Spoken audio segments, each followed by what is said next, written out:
A continuación, usted escuchará una enseñanza ofrecida en la Iglesia Presbiteriana Reformada El Redentor.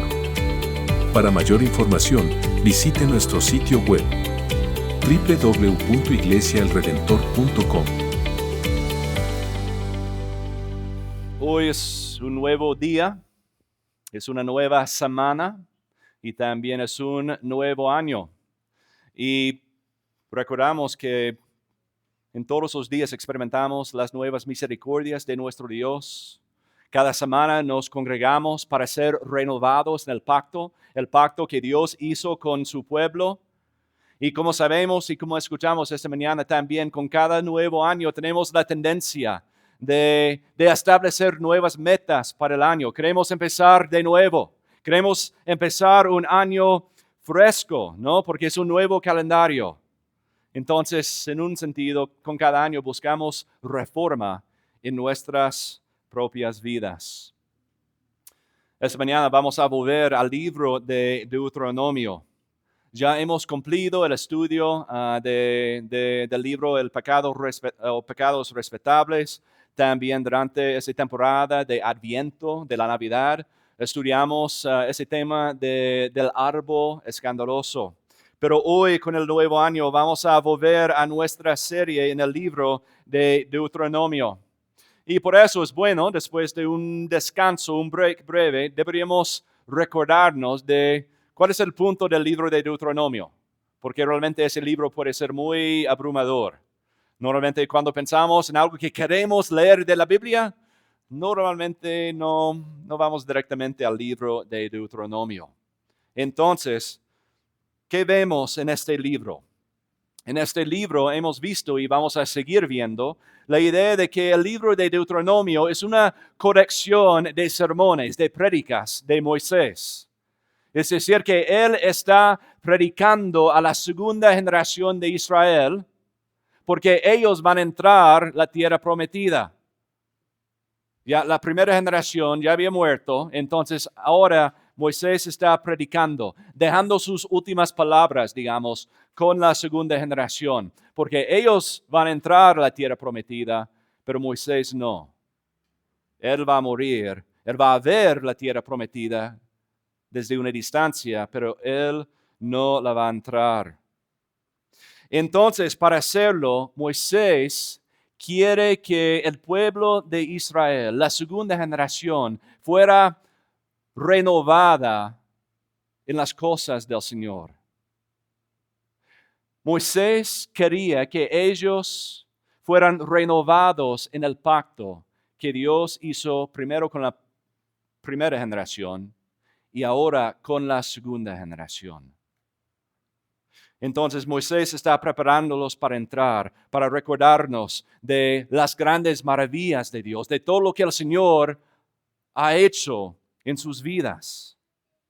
Y por eso también el libro de Deuteronomio tiene la forma de un tratado, de un pacto de esos tiempos. Realmente la forma del libro de Deuteronomio refleja los tratados que se hacían en el antiguo Oriente Próximo. Y tiene todas esas partes. Si asistieron a la clase de pactología, estudiamos un poquito de las varias partes de un pacto, de un tratado. Incluye un preámbulo, incluye un prólogo histórico, incluye las estipulaciones del pacto, que es la ley, también las consecuencias por la obediencia y desobediencia. Y el libro de Deuteronomio tiene esa forma también. Sigue en esa forma. Y ahora nos encontramos otra vez y por la última vez en el prólogo histórico del libro de Deuteronomio.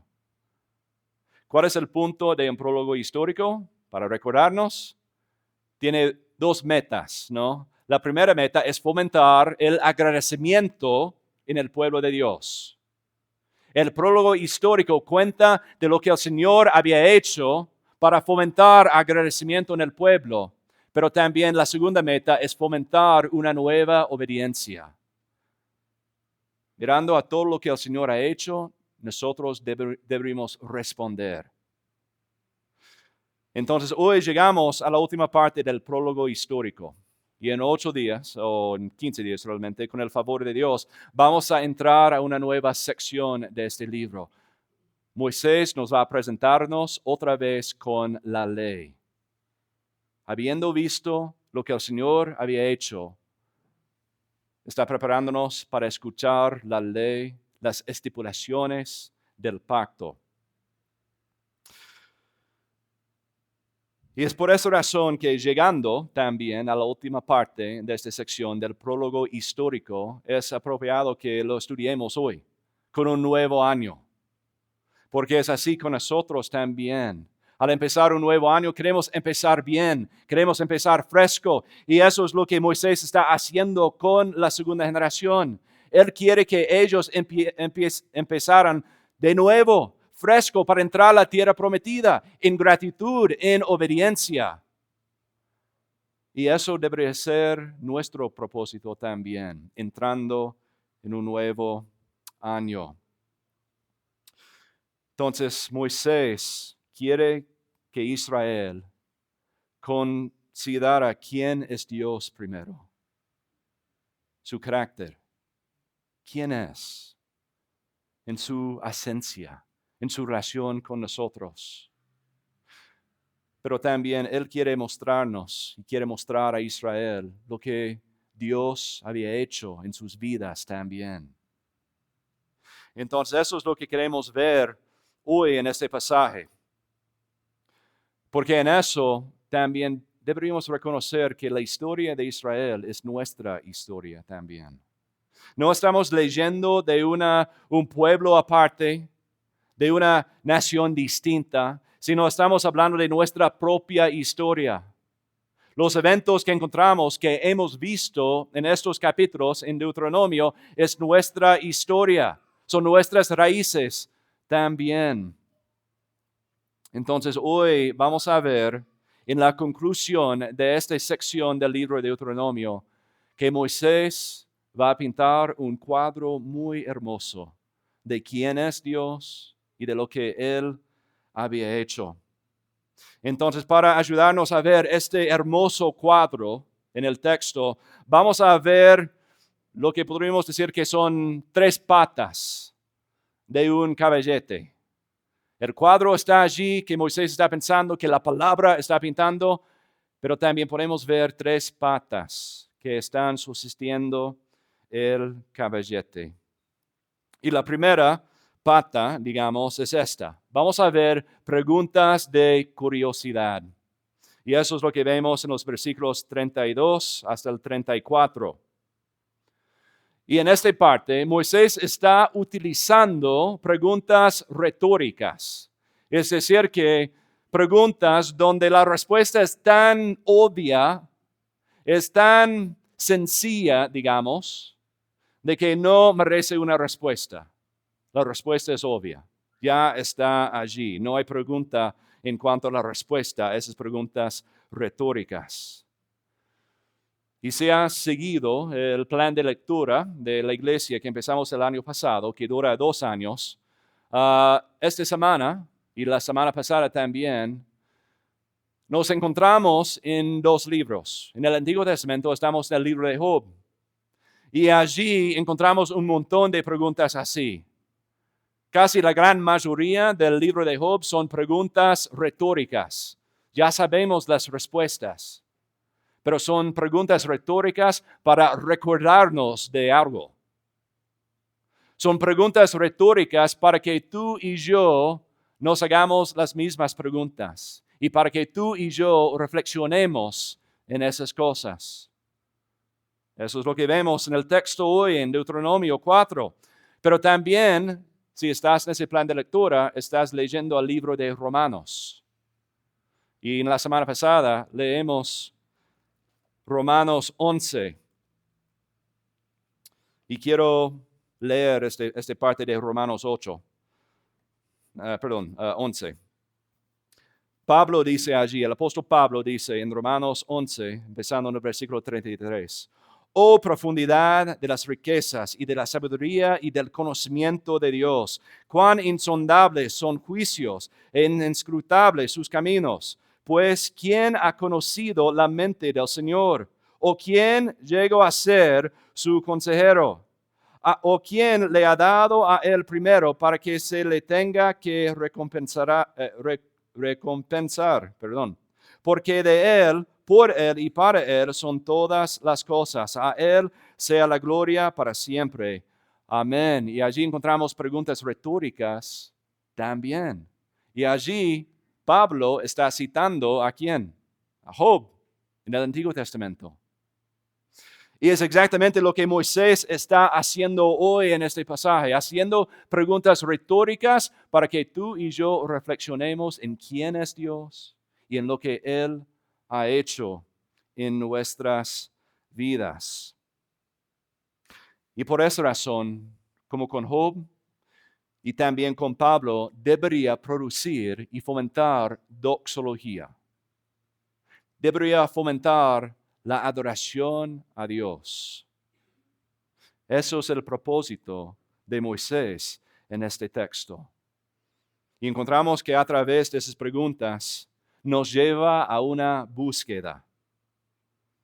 Voy a leer el versículo 32, la primera parte. Ciertamente, pregunta ahora acerca de los tiempos pasados que fueron antes de ti, desde el día en que Dios creó al hombre sobre la tierra. Averigua desde un extremo de los cielos hasta el otro. Entonces, en esta búsqueda, deberíamos buscar dónde o cuándo.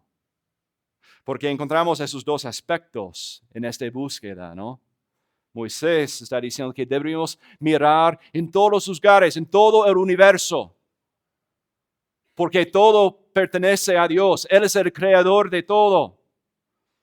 Entonces, en esta búsqueda de quién es Dios, que lo que Él había hecho, tenemos que buscar en todo el espacio. Pero también está hablando del tiempo. Deberíamos mirar a través de todo el tiempo, desde el día de la creación del hombre. La búsqueda incluye todo tiempo, todo espacio. Eso es el fundamento de las preguntas retóricas, de la búsqueda que encontramos en esas preguntas retóricas. Pero en todo el espacio, en todo el tiempo, ¿qué buscamos? Está allí en la segunda parte del versículo 32. ¿Se ha hecho cosa tan grande como esta? ¿O se ha oído algo como esto? ¿Qué buscamos en todo el tiempo, en todo el espacio? Es la palabra y el hecho de nuestro Dios. Es la voz, es la acción de nuestro Padre. Pero ¿cómo? ¿Cómo podemos reconocer esas cosas? Los versículos 33 y 34 nos dan las respuestas a través de las preguntas retóricas. Primero, en el versículo 33, está hablando de la palabra de Dios. Déjame leer el versículo 33 de nuevo. ¿Ha oído pueblo alguno la voz de Dios hablando de en medio del fuego como tú la has oído y has sobrevivido? En otras palabras, ¿qué otra nación ha recibido la palabra de Dios? ¿Cuál otro pueblo ha escuchado la voz de Dios? Especialmente a través de un fuego. Especialmente ustedes han sobrevivido a eso. Porque estar en la presencia de un Dios santo, cuando el rey habla, pero su pueblo está en rebelión, en pecado, deberíamos morir. Pero Moisés está diciendo que ustedes habían recibido la voz de Dios, la palabra de Dios, y han sobrevivido. No hay otra nación así. No hay otro pueblo que ha tenido esa bendición. Dios se ha revelado a través de su palabra. Y nosotros podemos ver a Dios por esta autorrevelación. Y obviamente acá Moisés está hablando de los eventos al monte Sinaí, ¿no? Cuando la montaña, el monte está envuelto en llamas Y Dios habla a través de las llamas, a través del fuego, para entregar su ley a su pueblo, para entregar su palabra a su pueblo. Moisés está hablando de eso, pero a la misma vez me pregunto si Moisés también estaba hablando o pensando o reflexionando en su propia experiencia, ¿no? Frente de ese zarza ardiendo, cuando él recibió un llamado, cuando él personalmente recibió la palabra de Dios a través de un fuego. Moisés está hablando a todo el pueblo de Israel, pero me pregunto si él está pensando en eso en su propia mente, celebrando lo que el Señor había hecho en su propia vida. Entonces, deberíamos buscar todo el espacio, todo el tiempo en cuanto a la palabra de Dios. Que Dios había dicho, que se había revelado. Pero también el versículo 34 tiene que ver con los hechos de Dios. El versículo 34, déjeme leer eso también. ¿O ha intentado Dios alguno tomar para sí una nación de en medio de otra nación, con pruebas, con señales y maravillas, con guerra y mano fuerte y con brazo extendido y hechos aterradores, como el Señor Dios hizo por ti en Egipto delante de tus ojos? Entonces, en esta pregunta retórica en el versículo 34, Moisés está diciendo que no hay otro Dios quien se había revelado a través de sus hechos, sus acciones, su poder, su autoridad, su soberanía. El pueblo de Dios son beneficiarios y los únicos que han recibido la palabra de Dios y son beneficiarios de los hechos de Dios. Esa es la autorrevelación. Eso es lo que encontramos en la palabra de Dios. Más poderoso que los binoculares, más poderoso que nuestras mentes, tenemos la palabra de nuestro Dios. Y Él se revela a través de su palabra y sus hechos. Entonces, en todo eso, Moisés quiere que Israel se detenga por un momento y reflexione en la palabra y los hechos de Dios para que puedan recibir la ley de Dios.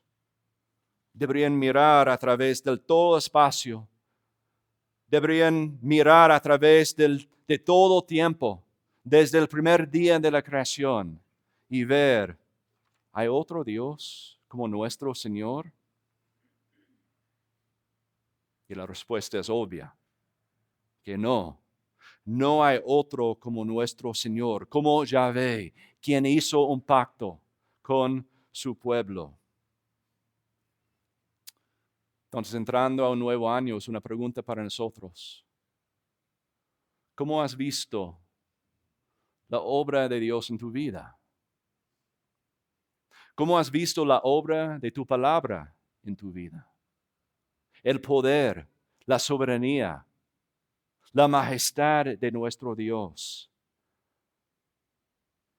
Normalmente tenemos la tendencia de pensar en el próximo año, establecer las metas, pero no tomamos tiempo para reflexionar en la fidelidad de Dios en el año pasado. Ya estamos listos para las próximas cosas. Tenemos la lista de peticiones lista. Señor, que tú hagas eso y otra cosa.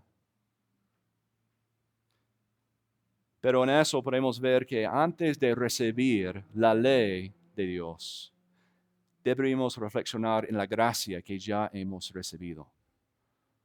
Porque sin reconocer esa gracia que Él ya ha hecho en nuestras vidas, no va a producir gratitud ni una nueva obediencia. Sino vamos a ver la ley de Dios, la palabra de Dios, solamente como una lista de reglas. Vamos a convertirnos a ser legalistas. Necesito hacer eso para agradecer a Dios. Necesito hacer eso para que mi familia esté contenta conmigo. Necesito hacer eso para mi trabajo. Y es una lista de cosas que hacer, pero sin el fundamento de la gracia, de la bondad, de la fidelidad de nuestro Dios. No va a seguir. No es posible. Y eso es el deseo de Moisés. Ustedes van a entrar a la tierra prometida y les voy a dar de nuevo la ley, pero no estás listo de recibir la ley hasta que reconozcan la bondad y la fidelidad de nuestro Dios. Y es muy interesante en este pasaje, porque cuando Moisés y cuando Dios habla a su pueblo, el texto usa la forma de segunda persona singular.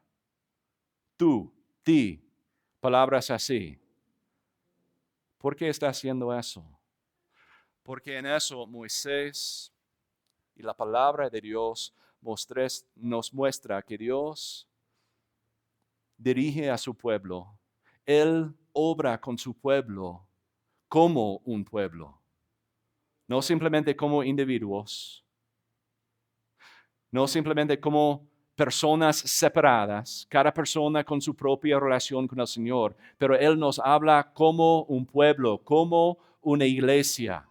Entonces, por esa razón, en recordarles de todo lo que el Señor había hecho, Él está usando la segunda persona singular. Tú.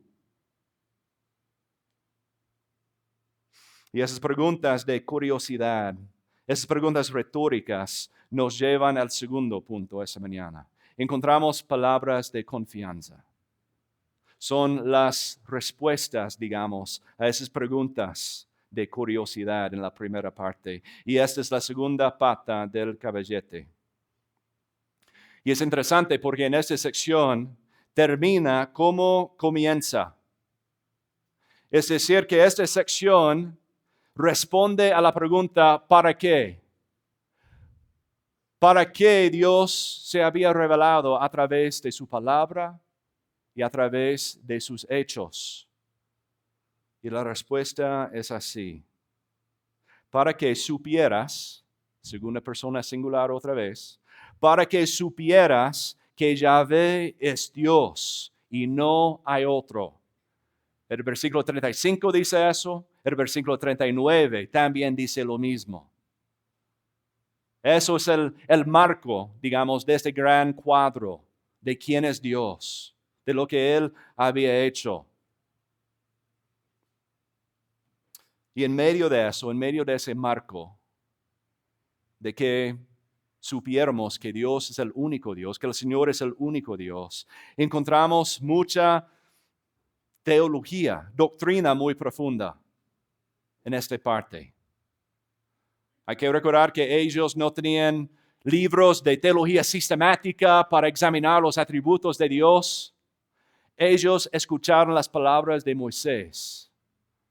Y mira lo que dice allí. Yo voy a leer los versículos 36 al 38 de nuevo y quiero que ustedes noten cuántos atributos de Dios están presentes en esos versículos, porque es increíble. Presten mucha atención a esto.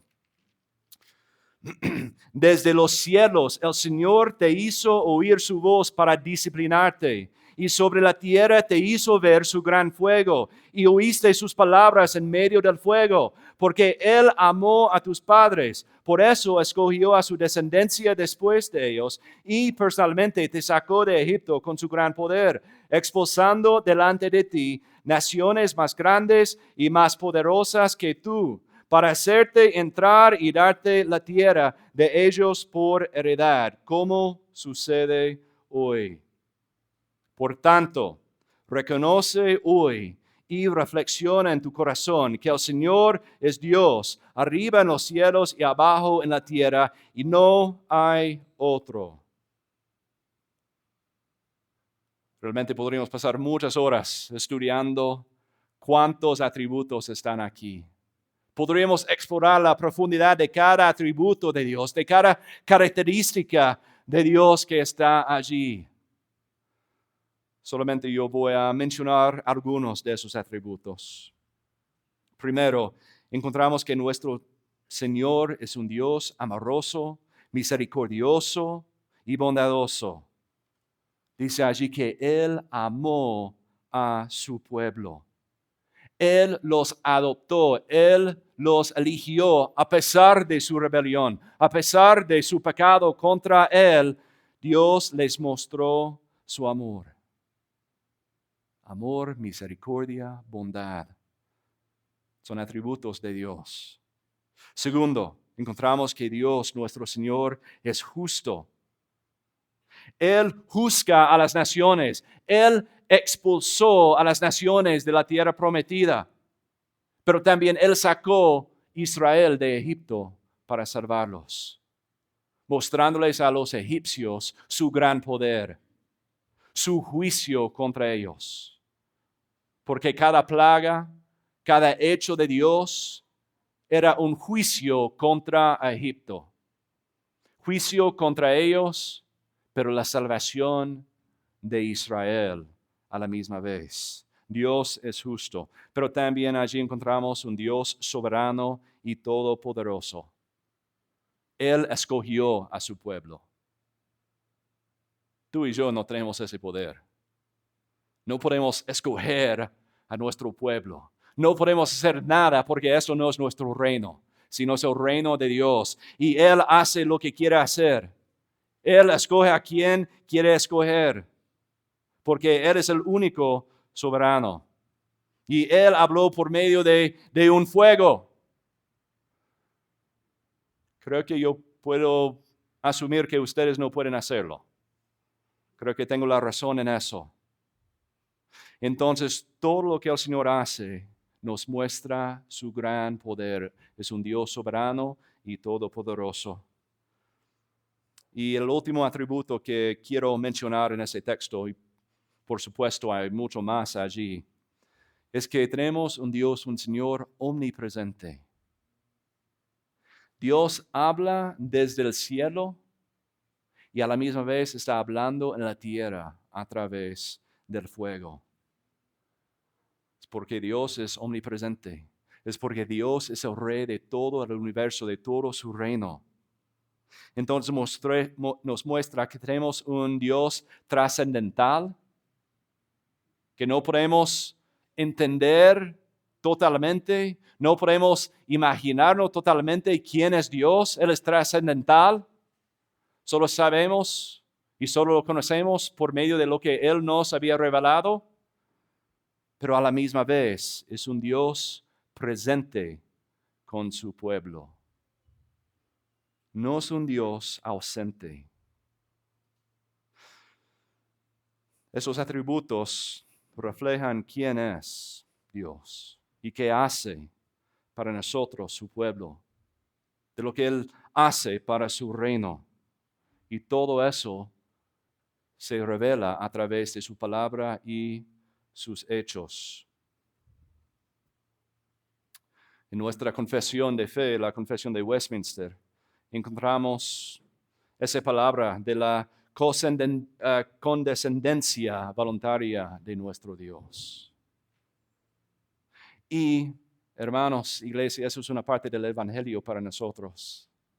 Es solamente por medio de su condescendencia que pudiéramos entender quién es Dios. No totalmente, pero Él nos ha revelado quién es un Dios amoroso, misericordioso, justo, soberano, todopoderoso, omnipresente también. Y allí en el versículo 37 encontramos una palabra interesante. Dice, personalmente te sacó de Egipto con su gran poder. Personalmente, literalmente en el texto, dice ante su rostro. Entonces la palabra que es rostro se traduce como personalmente o algo personal, porque eso es la idea. Pero es increíble allí porque aún en medio de todo lo que estaba ocurriendo allí en Egipto, también en Monte Sinaí, el Señor está presente. Su cara está allí. Es la misma palabra que encontramos en la bendición sacerdotal de número 6. El Señor haga resplandecer su rostro, su presencia sobre ti, y tenga de ti misericordia. El Señor hace sobre sí su rostro, su presencia, y te dé paz. Es un Dios trascendental y también a la misma vez un Dios presente con su pueblo, presente con nosotros. Un comentarista dice eso, es una cita un poquito larga, entonces les pido su paciencia, pero es una cita muy, muy hermosa. Él dice, el conocimiento de Dios por parte de los israelitas surgió de la revelación que Dios hizo de sí mismo en palabras y hechos. Por lo tanto, desde el principio, la Biblia presupone la existencia del Dios vivo. La pregunta, ¿existe Dios? Aunque legítima en sí misma, era sin embargo irrelevante a la luz del conocimiento de Dios, cuya fuente era la revelación y cuya convicción provenía de la experiencia. Así, para los israelitas, las dos fuentes principales del conocimiento de Dios eran el Sinaí, lo que pasó ahí, y el Éxodo, que juntos formaban el marco de su creencia. Es decir, que en todo eso, en todo el prólogo histórico que Moisés está compartiendo con la segunda generación, la pregunta es, ¿ustedes tienen que determinar, ¿existe Dios? No. Ellos saben que Dios existe. Todo el mundo, todo ser humano sabe que Dios existe. La pregunta es, ¿quién es ese Dios? ¿Y qué ha hecho con su pueblo? Entonces, para la segunda generación, es una pregunta de lo que el Señor había hecho en Sinaí, en su palabra, revelarse a través de su palabra, su ley, y a través de sus hechos de misericordia, sus hechos de gran poder. Toda la teología de Israel se basa en esas dos cosas. Y eso es lo que Moisés está mostrando a la segunda generación. Porque recordemos que en esos tiempos, ellos, los escuchadores, los que están escuchando las palabras de Moisés, no habían nacido todavía o eran muy chiquitos, menos de 20 años. Entonces Moisés está recordándoles de la bondad y la misericordia de Dios antes de recibir la ley. Y en eso también, iglesia, nos muestra de cualquier teología verdadera, teología buena, teología hermosa, es solamente y exclusivamente por la autorrevelación de nuestro Dios. Si Él no se hubiera revelado de esa manera a través de su palabra y sus hechos, nosotros estaríamos completamente perdidos, incapaces de reconocer quién es Dios y cómo es ese Dios. Cualquier filosofía de este mundo que puede tener buen fruto es solamente porque se basa en la autorrevelación de Dios. No puede venir de una mente de un ser humano, pero tiene sus raíces en la palabra de Dios, en su autorrevelación. Y nosotros, iglesia, tú y yo somos beneficiarios de la última autorrevelación de Dios. La autorrevelación, la última, la mejor, la suficiente, es la autorrevelación de Dios a través de la persona y la obra de Jesucristo.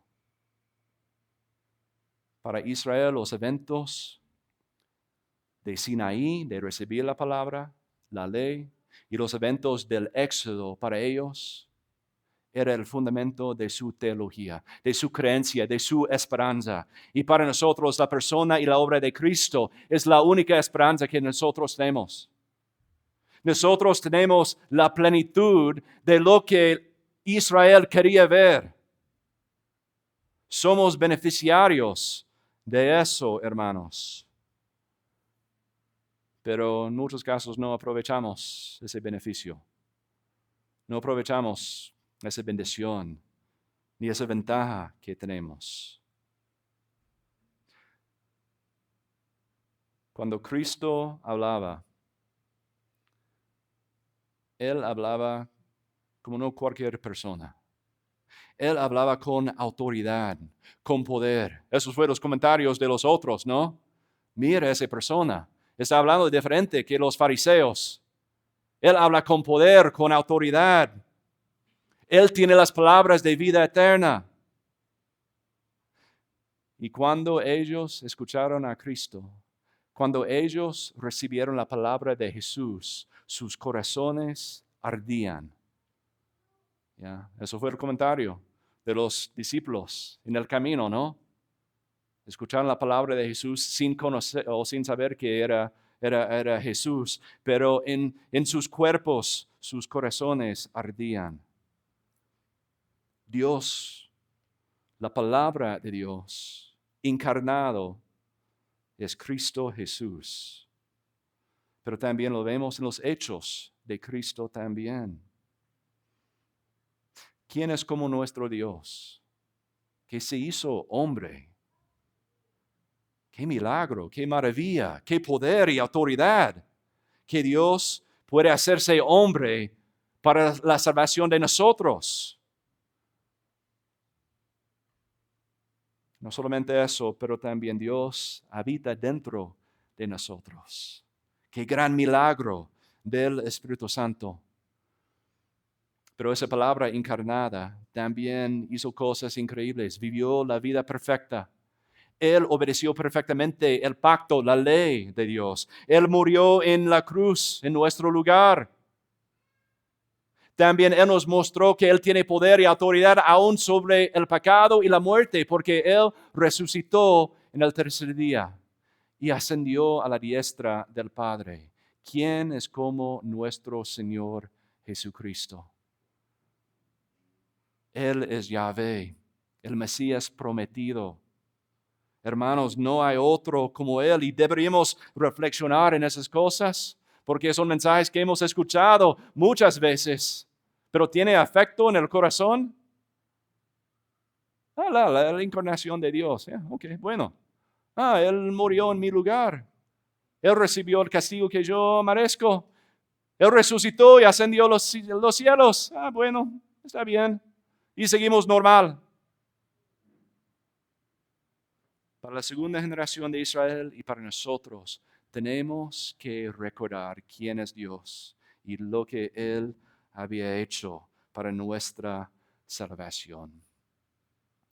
Otro comentarista dice eso, es más corto. La historia del mundo apunta a un hecho. Yahvé es el único Dios verdadero y real. Todo el tiempo, todo lugar, toda la historia nos apunta a esa realidad. Que Yahvé, el Dios pactual, el Señor, es el único Dios verdadero. Y eso es el punto de toda la historia. Y eso es el propósito de Moisés en este prólogo histórico en el libro de Deuteronomio, para que tú y yo supiéramos, que creyéramos que Yahvé es el único, y Él envió a su propio Hijo, el Hijo unigénito. Y después de la resurrección y ascensión, Él envió al Espíritu Santo, quien habita dentro de nosotros. Toda la historia nos apunta a esa realidad. Es lo que encontramos en Deuteronomio, pero podemos llegar al Nuevo Testamento y consideremos las palabras del apóstol Juan, Juan 20:31. Pero esas se han escrito para que ustedes crean que Jesús es el Cristo, el Hijo de Dios, y para que al creer tengan vida en su nombre. Entonces el propósito de Moisés es que ellos supieran que Yahvé es el Señor, y Juan en el Nuevo Testamento está escribiéndonos para que supiéramos que Jesús es Dios, que Él es el Yahvé del Antiguo Testamento. Esa es la realidad, entrando en un nuevo año que tenemos que reconocer, hermanos. Entonces, con las grandes preguntas de la vida, Dios nos da palabras de confianza. Por todo lo que Él ha dicho, por todo lo que Él ha hecho, podemos confiar en Él como nuestro Señor. Pero todo eso exige una respuesta. Es decir, que no podemos salir de este lugar de una forma neutral, sino tenemos que responder a lo que leemos allí. Lo que Moisés nos comparte allí, tenemos que luchar con eso y hay que ser una respuesta. Y eso nos lleva a la tercera pata de este caballete, de un cuadro muy hermoso. La última parte, que son las prácticas de compromiso, en los versículos 40 al 43. El versículo 40 dice eso. Así pues, guardarás sus estatutos y sus mandamientos que yo te ordeno hoy, a fin de que te vaya bien a ti y a tus hijos después de ti, para que prolongues tus días sobre la tierra que el Señor tu Dios te da para siempre. Considerando la bondad de Dios, su autorrevelación a través de su palabra y sus hechos, debería fomentar la respuesta de obediencia. Deberíamos guardar la ley, los estatutos, los mandamientos de nuestro Señor. Si realmente Yahvé es el Rey, es el Salvador, es el Dios de todo, y si tenemos nueva vida en Él, porque somos su pueblo, debería producir gratitud y obediencia. Y aquí, iglesia, para evitar mucha confusión, el versículo 40 no está hablando de la salvación eterna. Tenemos que ser muy claros en eso. Sino está hablando de larga vida en la tierra prometida. Está diciendo que no podemos hacer nada para ganar la vida eterna, para ganar la salvación, porque no hay nada que podemos hacer para perder la salvación y la vida eterna. Pero el llamado aquí, el llamado de la ley para el cristiano, es para nuestra bendición en este mundo, en esta vida. Y si confundimos eso, hermanos, va a producir muchos problemas en el corazón. Nuestra obediencia se basa en la gracia que ya hemos recibido. Las buenas obras que debemos hacer se basan en los hechos que el Señor ya había hecho en nuestras vidas. Es el único fundamento que es suficiente. Es la única base suficiente para nosotros. Y por esa razón, los mandatos del Señor, la ley del Señor, es algo bueno para el cristiano. Es algo de esperanza. Deberíamos querer obedecer la ley de Dios porque nosotros pertenecemos a Él. Somos el pueblo suyo, viviendo, buscando su reino, su trono.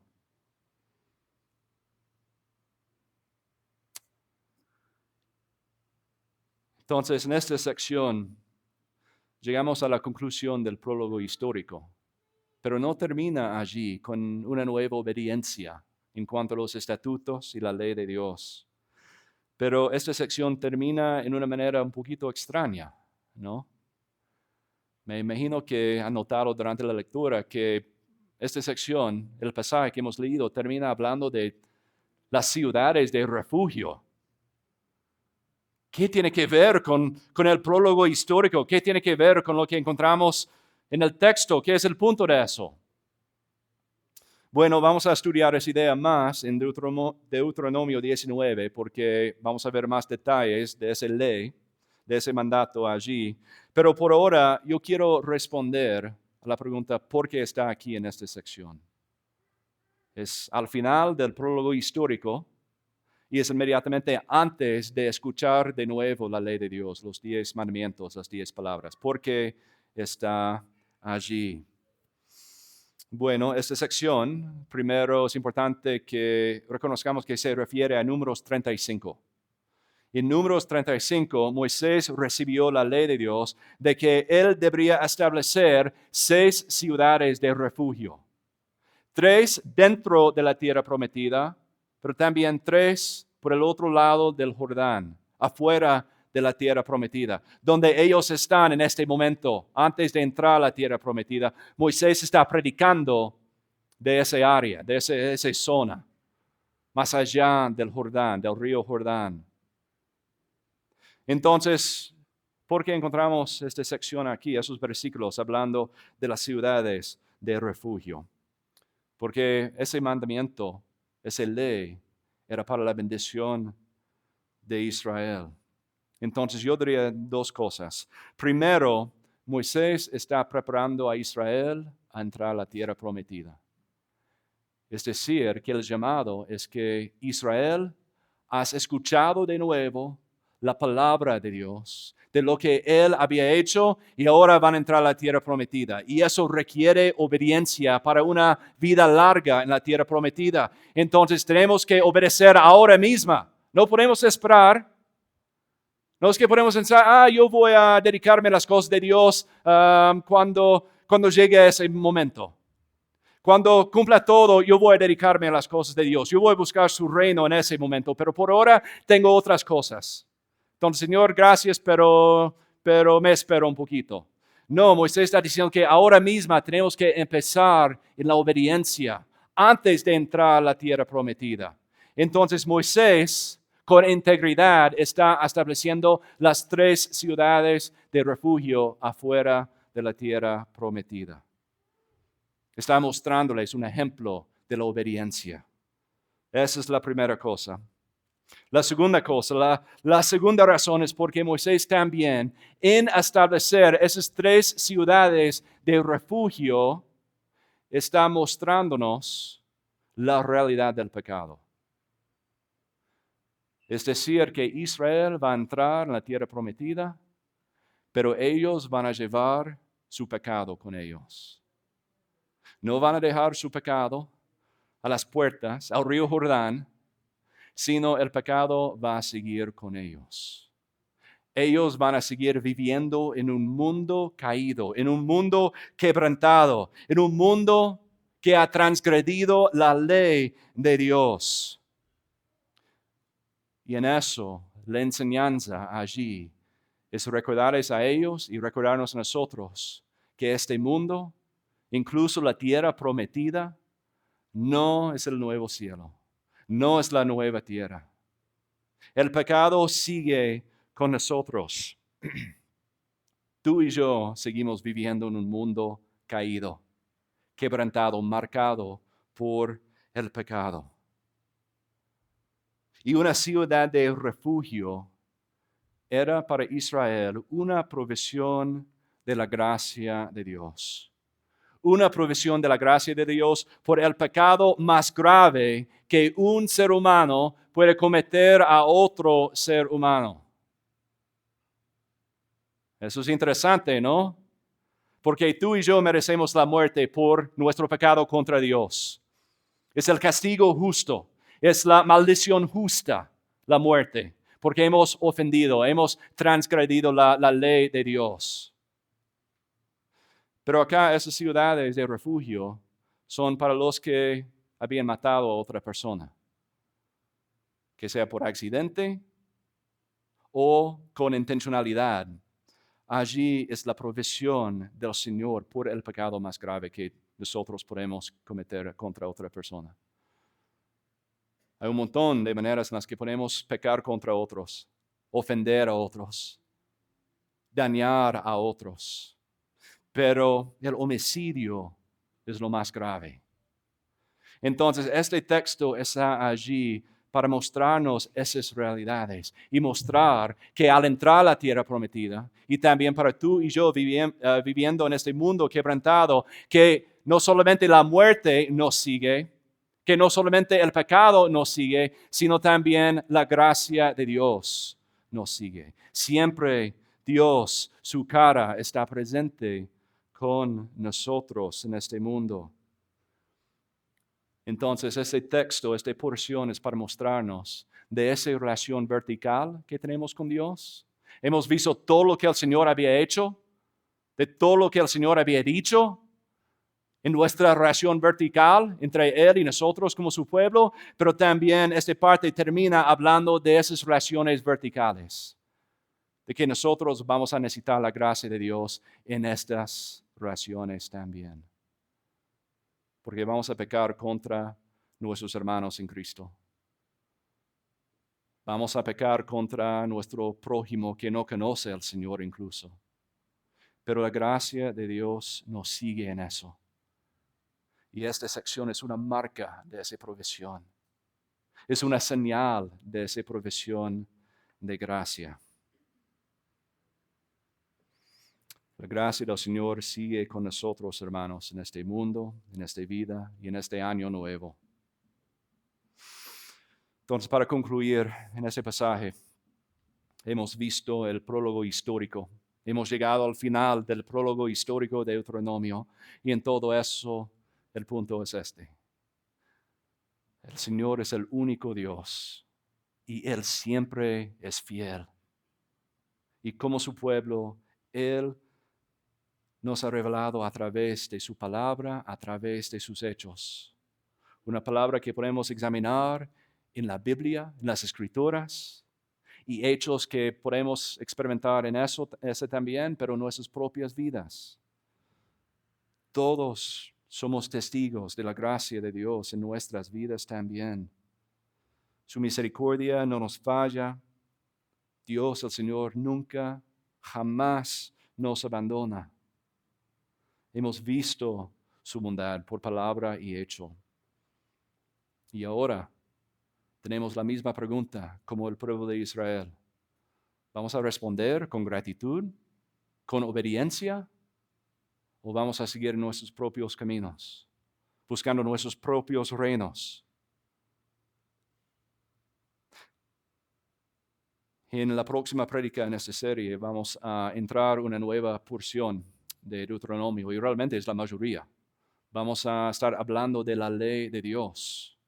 Vamos a escuchar los 10 mandamientos de nuevo y casi el resto de Deuteronomio está explicando y aplicando los 10 mandamientos a la vida real.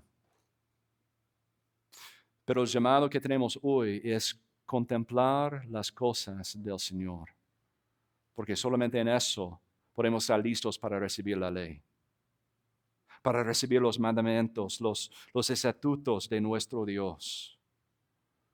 Entonces, el llamado, hermanos, es que meditemos en las preguntas de curiosidad que hemos visto en el texto, que seamos consolados por las palabras de confianza en el gran poder y misericordia, todos los atributos de Dios que hemos visto. Es una consolación para nosotros, y que respondamos con prácticas de compromiso, con ganas de buscar la santidad de Dios, de buscar su reino y esa nueva obediencia. Quiero repetir esas palabras en el texto.